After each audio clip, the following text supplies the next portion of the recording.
Today we have with us a young person from Pakistan.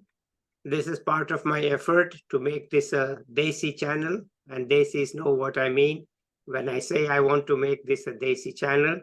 So today we have a young Pakistani with us. His name is Muhammad Imran Hussain. Let's listen to him. Over to you, Imran. Go Thank you ahead. so much, Professor. Thank you so much, Professor. I am thankful for hosting me today, and it's really a great honor. And I am humbled for having me on your channel. And your channel is your platform is invaluable in giving the voice to the diverse experiences and perspectives. And I am really appreciative that and really happy that I will be contributing towards the rich tapestry of the narratives. And before I start to say my story, I just wanted to say that stories are not just the recount of personal experiences. It's a great way to connect, to inspire, and to learn lessons. And each story has the power to resonate, to offer lessons and offer comfort in shared struggles. So I hope that my story will instill hope in your audiences. And I hope the people who share the same backgrounds will motivate after listening me. So without delaying, I think I should take you and your audience back to where it all started. Um, so I was born in a small village in a district Kasur, and it's located in Pakistani Punjab. So it's not a large village. Basically, it's the population of 1,600 according to the 2017 census. And the socioeconomic indicators are not in its favor as compared to its peer villages. For example, educational opportunities are really scarce. The average literacy rate here is well below from the national average, and it's hardly around 50%. And when you talk about the girls' education, this unfortunately this ratio declines even below 40%. So this is the dismal affairs of the education, and unfortunately, in the 50% of the people who never been to school, it also includes my parents as well. And secondly, most of the people here are associated with agriculture, and agriculture activities are carried out at subsistence level, and they are vulnerable to the erratic weather patterns. So uh, in terms of socio-economic indicators, my village is you can say it's a backward area as compared to its peer villages in the same district. So this is where my story began amid the financial constraints, which influences my educational choices and hinders the ability of my parents as well. So they enrolled me in a government primary school in a adjacent village. It is to be noted that my village even lacks the government primary school for boys. So I have to enroll in a adjacent village. So here there are 2 points I would like to mention uh, in my uh, primary school. So first of all,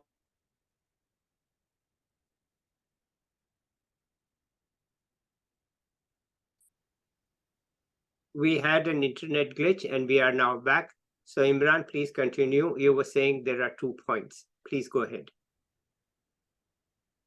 yeah, so Professor, there are 2 points. Like I mentioned, my parents enrolled me in a government primary school. So in that primary school, the educational approach, when I think in hindsight, seems quite narrow because the focus was the curriculum and teaching methods. They centered around two key areas. First was the memorization, and second was the handwriting. So this approach, to me, this approach overlooked many other important aspects, which are very important for kids' development and needs. For example, it's very critical to engage kids in active hands-on learning to develop critical and creative thinking, and so that they could there should be uh, approach that nurtured and fostered uh, a sense of curiosity in them. So that was lacking in my primary, in my government school at that time. And you can, if I say that when I passed the uh, fifth grade, and I was enrolled to a nearby town. It was a primary school. So when I went to a sixth grade, I was unable to read the English small English alphabets. So I really struggled at learning the linguistics. And secondly, at home we used to speak Punjabi, and I faced a lot of difficulty in speaking Urdu, which is the national language of Pakistan at school. So it was an added layer of difficulty for me at the time. And I faced uh, a lot of mockery as well at that time. It was a confidence busting exercise for me. So you can imagine that linguistics were a social challenge as well, in addition to academic challenge at that time.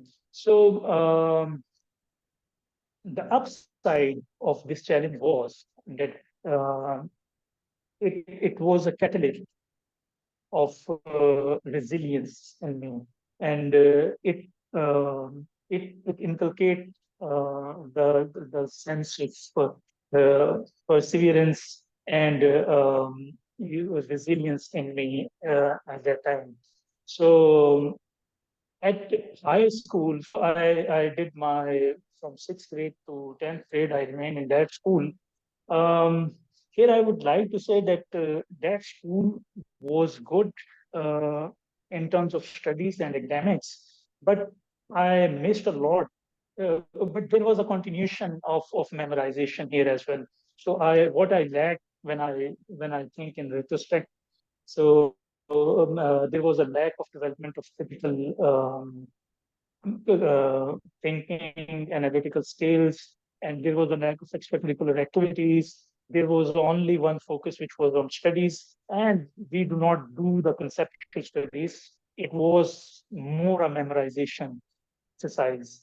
So when one thing which was very good about that school was that it really works on the academic side. So they inculcate the habit of hardworking, and from that school, I was able to put I put a lot of effort, and you can say uh,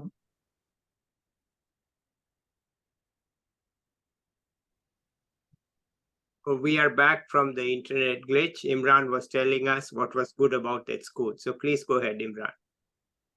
So I was talking about my school years, and I was talking about the one good aspect of that school was that they really inculcate the habit of working hard and to be focused on studies. But on the other side, they lacked, uh, for example, on extracurricular activities. There was no concept of it, and in that sense, I think I missed on the important developmental skills like teamwork, um, uh, uh,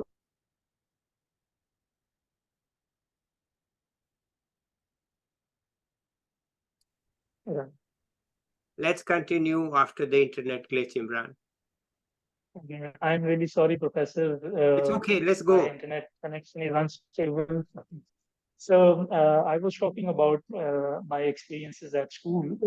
So just I talk like the good thing about my school years was that they inculcate a habit of of focusing on academics, work hard, put effort in studies.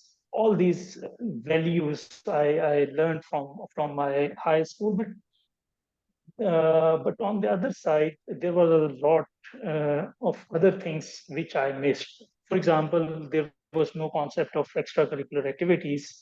So, due to which I think some of the important developmental aspects I missed, which, for example, like uh, teamwork, leadership, or some other soft skills, which I think I missed during the school time. And I wanted to talk another aspect which our educational system in Pakistan. I do not know about India, but in Pakistan, I really wanted that our institutions should foster a culture of inclusivity and empathy, where every student, irrespective of their appearances, backgrounds, and their uh, performances, academic performances, feel valued and supported. So, because I wanted to make this point, because I really feel. And I experienced this thing during my stay at school, that our educational system is not that inclusive and empathetic towards students. Because when I studied at Warwick, so this was the stark contrast I observed between our educational system and their educational system. So, I passed my 10th grade with the flying colors, and I'm very thankful to all the teachers. If they ever happen to listen to this podcast, I really wanted to say them thanks. And then after passing my 10th grade, I moved to Lahore.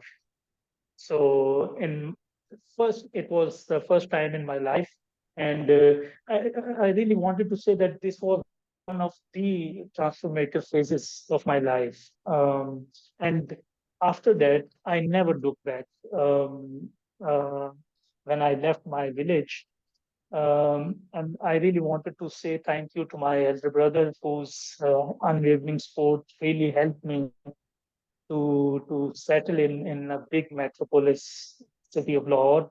Like I was a rural guy who didn't know anything about cities, and it was my first time.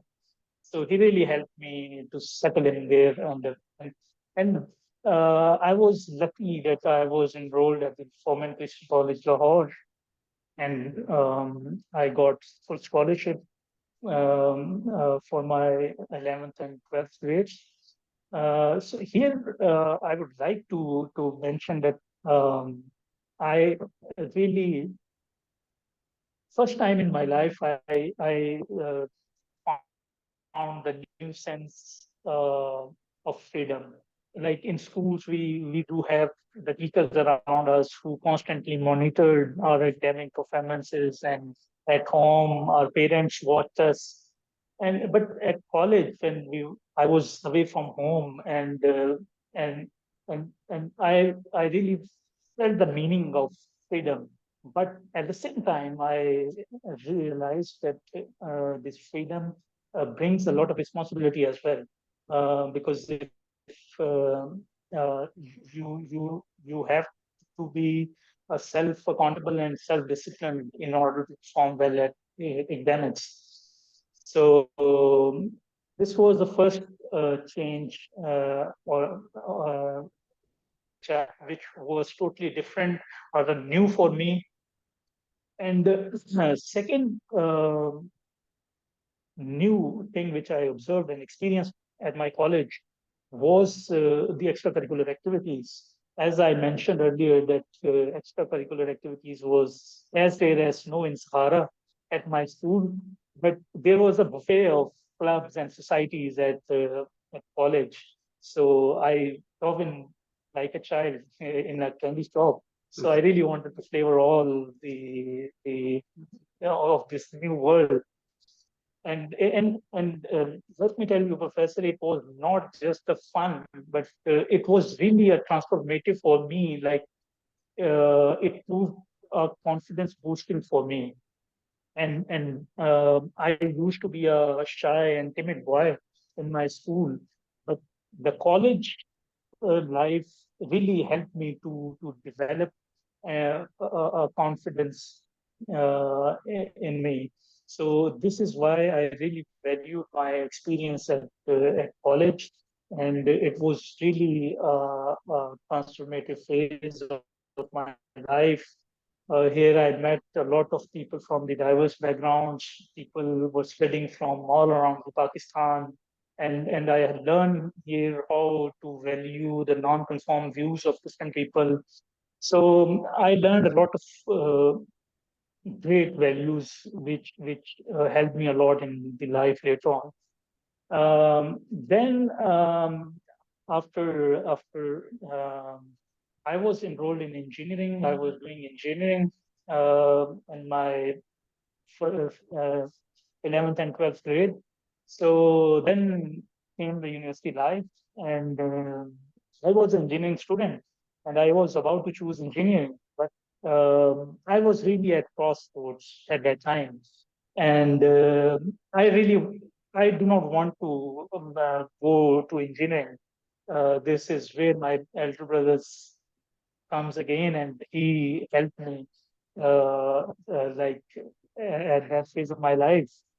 So our academic year was about to start, and I haven't and fearing that I might lose 1 year, so he submitted my forms in economics at the Government College, Lahore.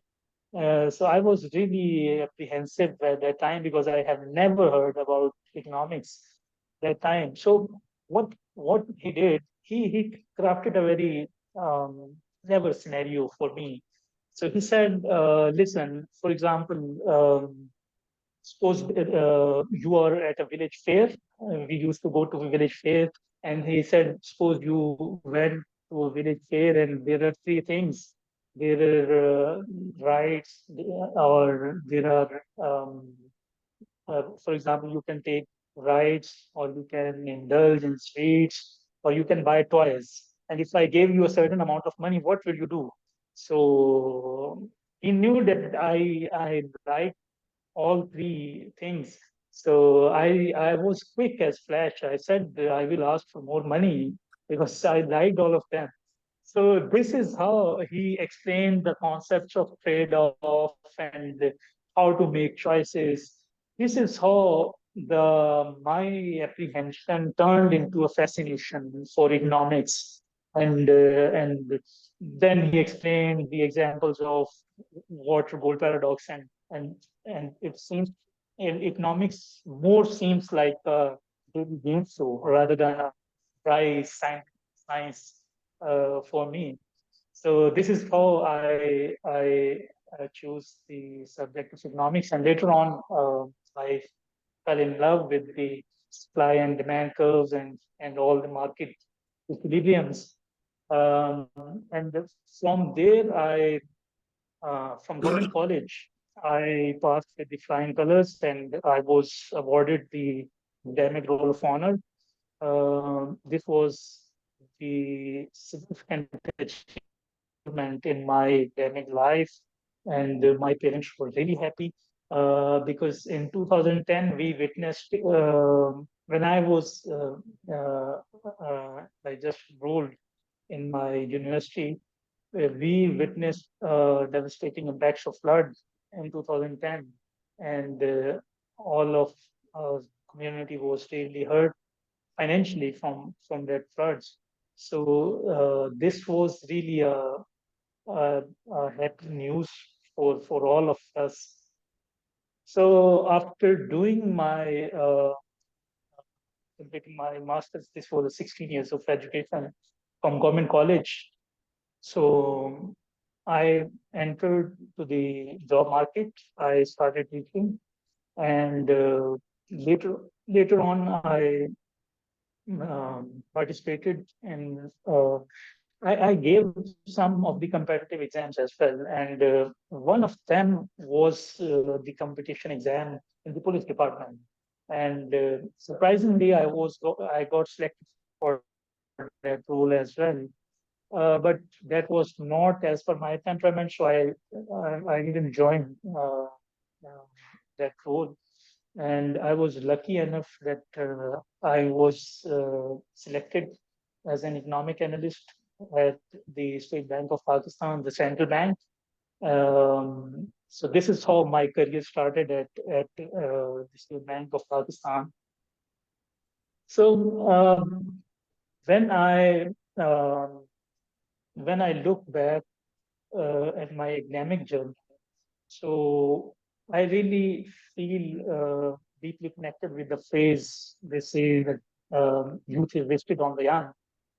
Because I relentlessly pursued my academic goals, and which means that it meant that the carefree joys which are associated with youth, they were overshadowed by this relentless pursuit, which I did under the challenging circumstances.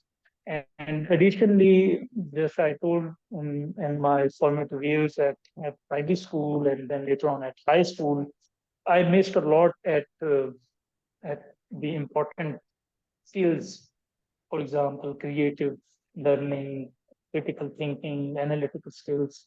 So I really sometimes I think that I would have uh, expect a lot if these formative years would have been according to what I think it could have been.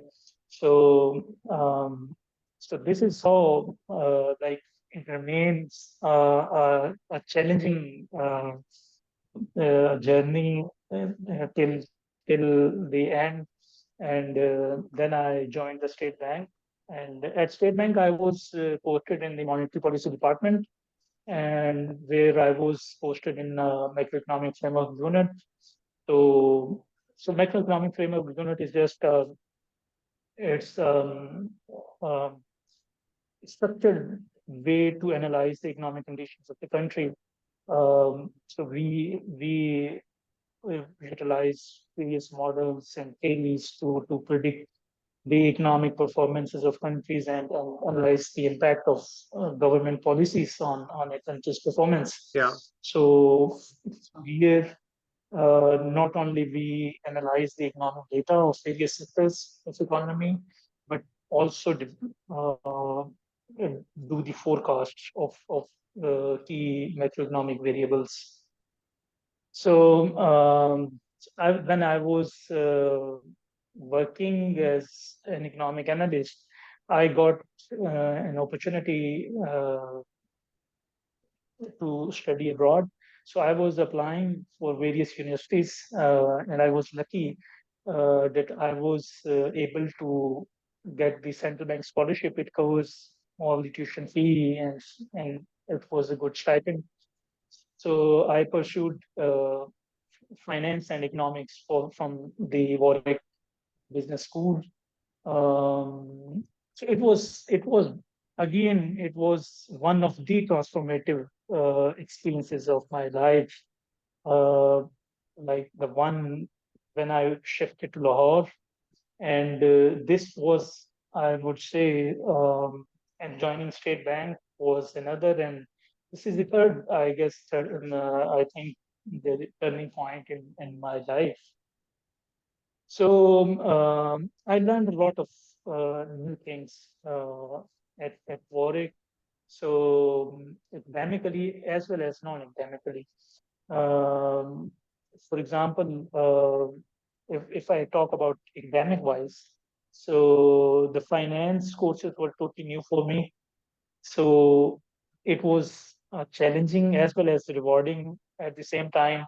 So my learning curve was really steep in these subjects. So I'm really excited to apply what I've learned in finance. And there are a lot of things which I would like to talk about the non-academic aspect of my stay at Warwick Business School. And I just wanted to say that we have just today I have received the news that I have been granted uh, distinction in masters in my masters in finance and economics. So I was really happy. Yeah. Okay. So uh, so I was talking about the non-academic aspects of my stay at UK.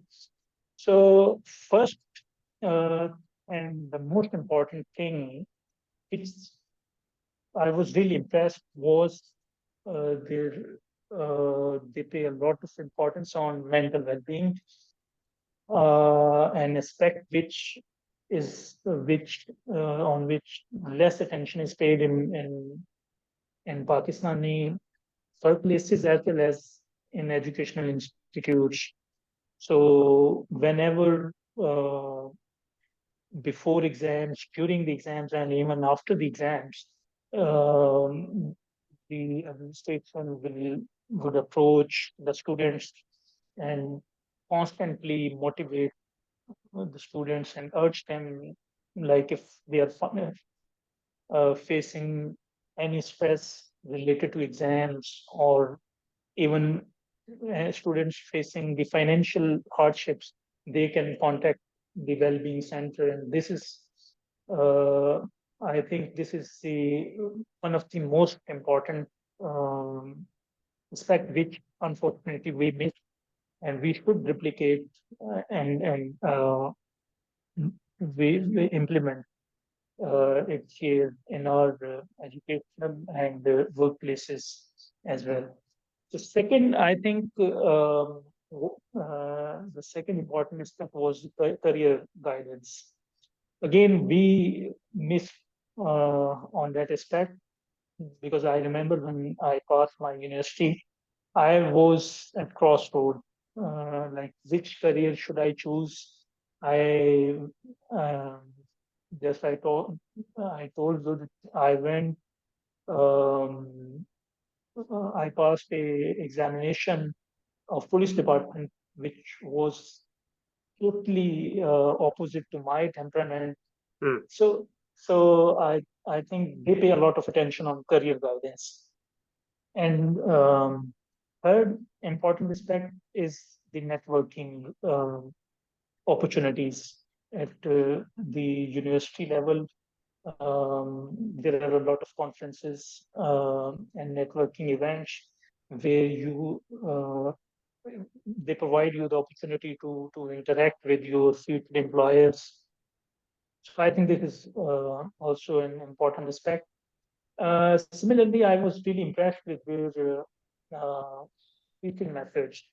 So they call it 1+1+1. So basically, it's the first one is the pre-lecture videos and materials which students had to study before going to class. And then the other one is the class lecture, which uh, were 2 hours for most of the modules, and then 1 hour for all the exercises and questions and seminars.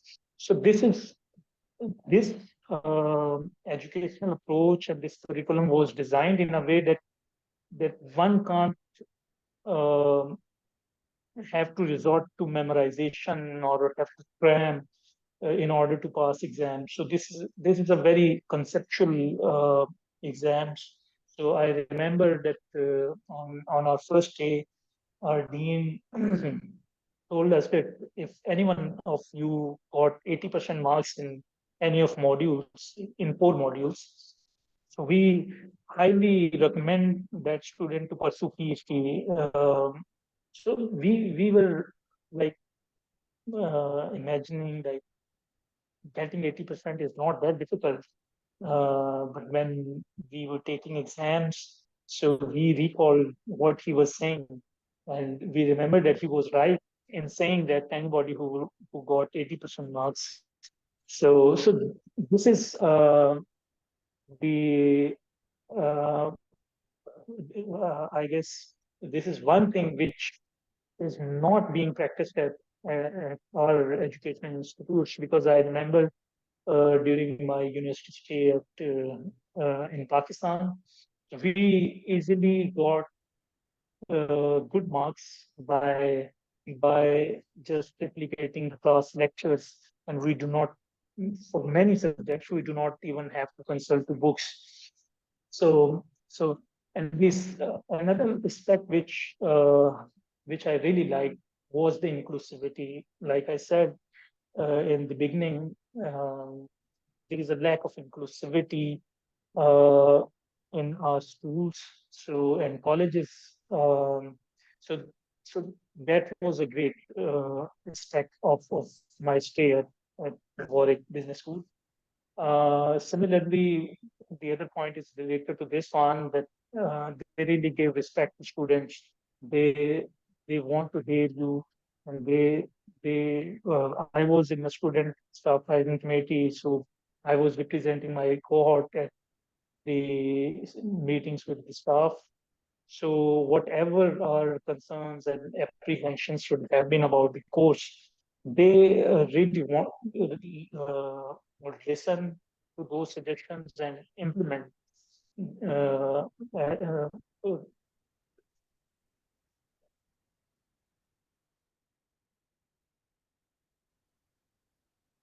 We had a minor internet glitch. Imran was saying that the professors really listen to the students. Go ahead, Imran. yeah, so this is my last point, which I was making. So I was saying that they really listen to the student voices, and they gave respect to the feedback, and they improved on the feedback as well. So that aspect was also I really liked about WBS. So these based on my what I learned WBS, I really wanted that these things should implemented and should be replicated at our schools and universities as well, so they could offer a competitive and a conducive learning environment to students. Okay. So so in the last part, Professor, I really wanted to discuss about my future aspirations. Sure. So my future aspirations are deeply intertwined with my personal experiences. Just I said, like my community faced threat of climate change, and we witnessed the devastating impacts. So I really wanted to work on climate resilience. So I really wanted to integrate the economic resilience and economic policy making. And for that, I really wanted to collaborate with the domestic as well as global organizations, so that uh, it could be incorporated into the economic policy making. And second, which I really think, and that was one reason I pursued the finance course at WBS, is I really wanted to work on the development of various financial products, which could offer security against the risk of this climate to such communities. So, for example, um, so this is also something derived from my personal experience, like with climate crisis in 2010. So there was no availability of financial security or financial services which could protect us against that risk. And unfortunately, the capacity of government wasn't that uh, great, could have been extended to the masses. So I really want to work on the development of financial products and services which could protect to the vulnerable communities. And so these products might include the climate insurance or the weather derivatives or the climate risk management. So I really wanted to research and collaborate with the domestic as well as international organizations in this regard, and I really want to make sure that protection against climate is not something which being privilege, but it should become a norm, and especially for those communities who are more vulnerable from the risk of climate. So, so I really wanted to end here by saying that I really hope to bring a financial stability where it is a key component of climate mitigation strategies. Wow. Well, thank you so much, Imran, for a long story, but a heartwarming story. You know, a village boy making to international scene and thinking about global issues.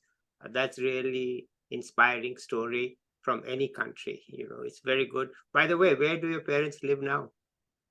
Or are they? This they still live in they still live in the village, and I also whenever I go back to on vacations, so we spend time together in our uh, Okay. home at village. No wonder you still want to do a lot for that place because you still have a very strong sense of belonging there, right?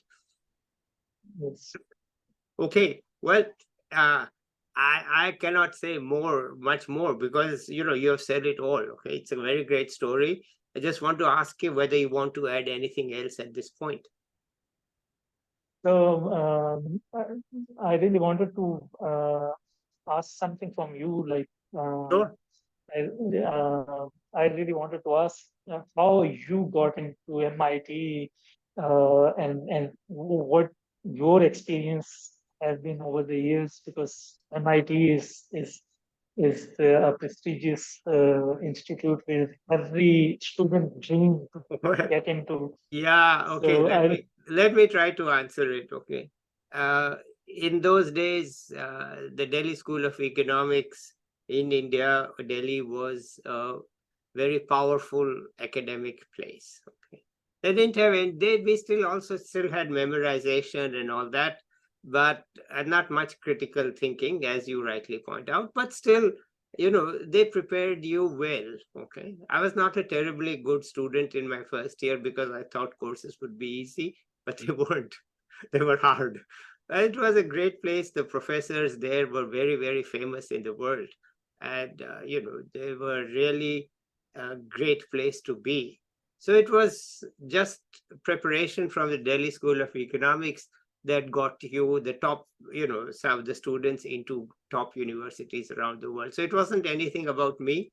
It was about the Delhi School of Economics, and many of my classmates got into other places. Okay, so it was like, but it was not a, you know, those days the knowledge was very little. You know, we had no place to have any information. Okay, there was no information really at all about anything compared to now. Okay, for example, yeah, you know, you have to take this multiple choice test called GRE, right? yes. I had never taken a multiple choice test in my life when I took it. I'd never seen a multiple choice test. I'd never, so where to see it? There was no place. So we were just wandering around like ignorant today, by today's standard, ignorant people. And you just took the test and you were lucky that you did well because you did not know how to prepare for it. There was just no preparation. And it was lucky that it worked well. And luckily, those days, even said, we had no money to apply to pay the application fee. It was impossible. We didn't even have the money to mail more than 4 or 5 applications because everything, you had to pay the post office. We didn't have that much money. So you just chose 3 or 4 places and you sent out the application and you were lucky you got it. And if you were not lucky, you would just take a job in your country. So it was not like today, where you think and and you have information and you make a choice. We had no idea whatsoever as to what it is like, nothing. Okay, just because the professors did know, but the communication with professors was not very much. Okay, right? There wasn't much. It was like a distant relationship, and it was just pure luck, I would say. And of course, we were well prepared, and I was not the first Indian student there. There were many, and there was no difficulty in the courses because the courses were very hard, but we were well prepared. We were very well prepared for tackling those hard courses. And the courses were hard because there was one exam in which many of the students in the class had great trouble. And so they went to the professor and said, well, even I don't know the answer, so I'm not surprised. So it was forget. There was completely different. You are just at the frontiers, right? At the frontiers. So even I'm trying to find the answer. I don't know what the answer is, but at least you have tried. So anyway, it was this is not about me, it's about you. And let me just say that it was a lot of luck and a lot of good preparation and background and a lot of luck. And let us say privilege. I mean, unlike you, even my grandmother was educated. Okay, so come from, we were not well off in any sense, but we were educated people. We knew, my parents, even my mother, could teach us geometry when we were young, which was very, very rare in India at the time for a woman to be actually able to teach her children geometry and a little bit of algebra. She was born in 1920. This was not possible. At that time, women didn't go to school like you were saying, but so we were very fortunate to have a family, to be born in a family where it was expected that you would do well. Nobody would check your report card. So what is it? But, forget it. Like my youngest brother, he hardly bothered about his school. Okay. Nobody asked him, where are your exams? What is it? It's okay, And he didn't get such great marks, but then when he went to college, he was the first in the university. Why? Because of the family background. Nothing to do with him. The family background is the key in that sense. We didn't have the struggle which you had. We didn't have that struggle. It was understood that everybody would just do well. Nothing to it. There was not a big deal, and there was not a big celebration. In 8th standard, we had an all India test. I was in a small town in Jaipur, and I was first in India, and we had no celebration. What do you want to celebrate? You came first. You're just 8th standard. What is there? Nothing. Okay. Forget it. It's nothing to celebrate. All my friends are saying, will you celebrate? At home, there's no celebration. Okay, it's fast. You can, it's okay. It's nothing. Okay, it's just, you are just a member of the family. Why don't you do some household chores now? It's a very different life, So I will say that it is due to our grandparents, right? Who were educated and who knew the power of learning and who passed it down the generations. And we were just very privileged. We didn't have much money. As I said, we couldn't send application to many places, but we had the privilege of education, even though we lived in very small towns. Even today, they are very small towns. They're not villages, but very small towns. Most people in India don't know their names. I was living in such towns till I was 9 years old. But the newspapers used to come 2 days late, but the learning was at home. And no teaching at home. It is not like that they taught us. No, just learn. Anyway, it's a crazy life. I'm very lucky to be in that situation. But that's the answer, that, we just learned to be learning on by ourselves. Okay, so, but I'm glad to hear that you managed to leave your village and do so well, and that you will do something for your village. It's a great story. And actually, it's not a story, it's the truth. And everybody should be proud that there are people who can do such things. As I said, coming from a privileged family like me, my add-on is not much compared to you coming from a place where there was nothing and you are reaching a place. The achievement is much more personal. For us, it was like, okay, what's the big deal?